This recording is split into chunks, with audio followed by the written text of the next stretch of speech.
அனைவருக்கும் வணக்கம். நம்ம உணவு காட்டில் போன வருஷம் நட்ட ஆப்பிள் கொய்யா முதல் காய் பிடிச்சிருக்குதுங்க. ஆப்பிள் கொய்யான்னு நான் சொல்லிகிட்டே இருந்தேன். அந்த ஆப்பிள் கொய்யா எப்படி இருக்குது அப்படின்னு எல்லாருமே பார்க்கலாம் வாங்க. இதுதாங்க ஆப்பிள் கொய்யா. காய் ஒன்று 1/4 கிலோவுக்கு மேலே வருமுங்க. சிகப்பு காய் என்ன செய்யுதுன்னு இது முதல் காய். திருப்பியும் இப்போல்லாம் பிஞ்சு வைக்குதுங்க.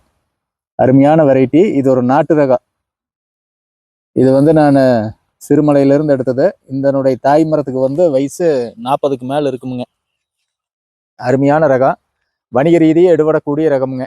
இந்த வருஷம் குணசேகரனுக்கு இதில் ஒரு 100 செடி கொடுத்துருக்குறேன். ஆப்பிள் கொய்யால 100, சிறுமலை கொய்யால 100, அந்த கடம்பூர் வெள்ளை கொய்யால 100, மொத்தம் 300 செடி எடுத்துக்கொண்டு நட்டுருக்காரு. அதான் நல்லா கடலை புண்ணாக்கெல்லாம் போட்டு செடி சீக்கிரம் கொண்டு வாங்க, அடுத்த வருஷம் காய் வந்துடணும் அப்படின்னு சொல்லியிருக்கிறேன். இப்போ தான் நட்டுருப்பாருன்னு நினைக்கிறேன். எடுத்துகிட்டு போய் ஒரு வாரம் ஆச்சுங்க. நட்டுருன்னு சொன்னார். இது வணிக ரீதியாக எடுபடக்கூடிய ரகமுங்க. அடுத்தது இது பிஞ்சு வச்சிருக்கிறது பார்க்கல. இது அடுத்த பிஞ்சு முடுதுங்க. மற்றபடிக்கு இதுக்கு நோய் இதுக்கெல்லாம் பெருசாக பிரச்சனை வராது. அடுத்த பிஞ்சும் வருது பாருங்க. அடுத்த பூவு பிஞ்சு எல்லாமே வர தொடங்கி இருக்குது.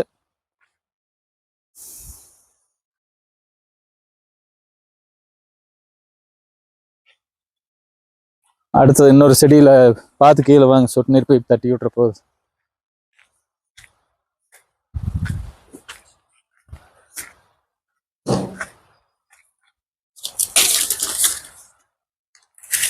இதுமா ஆப்பிள் கொய்யா தானுங்க. இதுமா நிறையா பிஞ்சு தெரியுதுங்களா? போல பிஞ்சு வந்திருக்குது. கீழே இங்கே காமிங்க. இதை நல்லா இதுமே கொத்து கொத்தாக காய்க்கிற வெரைட்டி தானுங்க. காய் ஒன்று 1/4 கிலோ ரேஞ்சுக்கு வருமுங்க. 200 கிராம் 1/4 கிலோ அந்த ரேஞ்சுக்கு வரும். வணிக ரீதியாக எடுபடுமுங்க. ஏன்னா நம்மளுமே கொய்யாப்பழம்னா இன்னைக்கு இந்த தைவான் பிங்க் வந்ததுலேருந்து கொய்யாப்பழத்தை பார்த்தாலே பயமாயிடுதுங்க. நம்ம நினச்சிக்கிறோம் ஹைப்ரிட் எல்லாம் சாப்பிட்டா ஒன்றும் ஆகாதுன்னு. இந்த ஜெனட்டிக்கல் மாடிஃபைடு சீடு அப்படிங்கிறத பற்றி எல்லாம் மக்களுக்கு ஒன்றும் தெரியல. அதாவது ஹைப்ரிட்னா 50 வருஷத்துக்கு முன்னாடி இருந்த ஹைப்ரிட்டு இப்போ இருக்கிற ஹைப்ரிட் ஒன்றுன்னெல்லாம் நினச்சக்கூடாதுங்க. அந்த ஹைப்ரிட் வேறைங்க. அது நாட்டு ரகத்திலேருந்து செலெக்ஷன் பண்ணி எடுத்த வீரியமான ரகங்கள். இல்லைன்னா 2 நாட்டு ரகத்தையே ஒட்டுக்கட்டி ஒரு நல்ல வெரைட்டியாக உருவாக்கி அப்படி கொண்டு வந்ததெல்லாம் உடம்புக்கு ஒன்றும் பண்ணாது. ஆனால் இன்றைக்கி இருக்கிற இந்த தைவான் பிங்க் மாதிரி கொய்யாவெல்லாம் நம்மளுக்கு உடம்புக்கு பல பிரச்சனை கொடுக்கு. இத்தனை நோய்களுக்கு காரணம் இந்த மாதிரி நவீன ஹைப்ரிட் ரகங்கள் தான். காய்கறி, பழங்கள், தானியங்கள், கீரைகள் இப்படியெல்லாம் வந்துடுது இல்லைங்க. இவ்வளோ நோய் பெருகிறதுக்கு உண்டான காரணம் அதுதான். இது கொய்யா செடி பின்னாடி லைனாக தெரியுதுங்களா?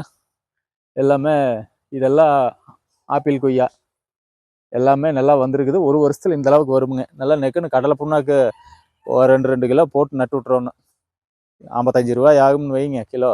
அப்போ 110 ரூபா, செடியே 80 ரூபா. அதில் விட 30 ரூபா வச்சு செலவாகத்தான் செய்ய. நல்ல உணவு சாப்பிடணுன்னா நம்ம போட்டு தாகணும். அப்படியே வாங்க, அந்த கடம்பூர் வெள்ளை கொய்யா இதுக்கப்புறம் நட்டது அதையும் பார்த்துருவோம். இதுக்கு பின்னாடி இருக்கிற செடியெல்லாம் கடம்பூர் வெள்ளை கொய்யா செடிங்க. இதுமே சூப்பரான வெரைட்டி. இது வெள்ளை கொய்யா நல்லா சர்க்கரையாட்டம் இனிக்கிற ஒரு வெரைட்டி. அதாவது கடம்பூர் வெள்ளை கொய்யானா கடம்பூரில் இருக்கிற அந்த மல்லியந்துருவத்தில் இருக்கிற அந்த வெரைட்டி இல்லைங்க. அங்கே ஒரே மரம் வித்தியாசமாக காய்ச்சி நல்ல இனிப்பாக இருந்தால் அதிலிருந்து எடுத்து கொண்டு வந்து போட்டதுங்க. இது நண்பரோட தோட்டத்தில் இருக்குது. அவங்க அங்கேருந்து கொண்டு வந்து போட்டு எல்லாம் 30 வருஷத்துக்கு மேலே ஆகுதுங்க. இன்னும் காய்ச்சிட்டே இருக்குது. சும்மா அருமையாக இருக்குது. இந்த வருஷம் பழம் வரும்போது அந்த பழத்தை உங்களுக்கு வீடியோவில் போட்டு காட்டுறணுங்க. இதில் ஒரு 10 செடி, அதில் ஒரு 10 செடி நட்டுருக்குது. எல்லாமே நல்லா வந்திருக்குதுங்க. வணிக ரீதியாக எடுபடக்கூடிய 2 வெரைட்டி. இது பழம் வரும்போது போடுறணுங்க. இதுக்கு மேலே சொல்கிறதுக்கு ஒன்றும் இல்லை. ஹைப்ரிட் எல்லாம் தவிர்த்துட்டு தோட்டங்காடு இருக்கிறவங்கெல்லாம் இந்த மாதிரி 2 மரத்தையாவது வச்சு அவங்கவுங்க சாப்பிட்டு போயிட்டா பிரச்சனை வராது. பிரச்சனை வராமல் ஓட்டிக்கலாம். உன்னை அடுத்தடுத்த அப்டேட் கொடுக்குறது எப்படி வந்துட்டு இருக்குது அப்படின்னுங்க.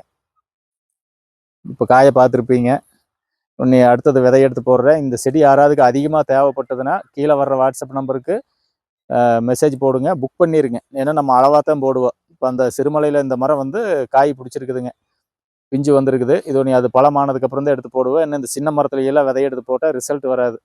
இந்த சீத்தாப்பழம் அந்த மாதிரி இருக்கிறதெல்லாம் வருமுங்க. ஆனால் கொய்யா மரத்தில் நல்லா ஒரு 10 வருஷத்துக்கு மேலே நல்லா காய்ச்சிட்டு இருக்கிற மரத்தில் எடுத்து போட்டால் தான் அதே ரிசல்ட் வரும்.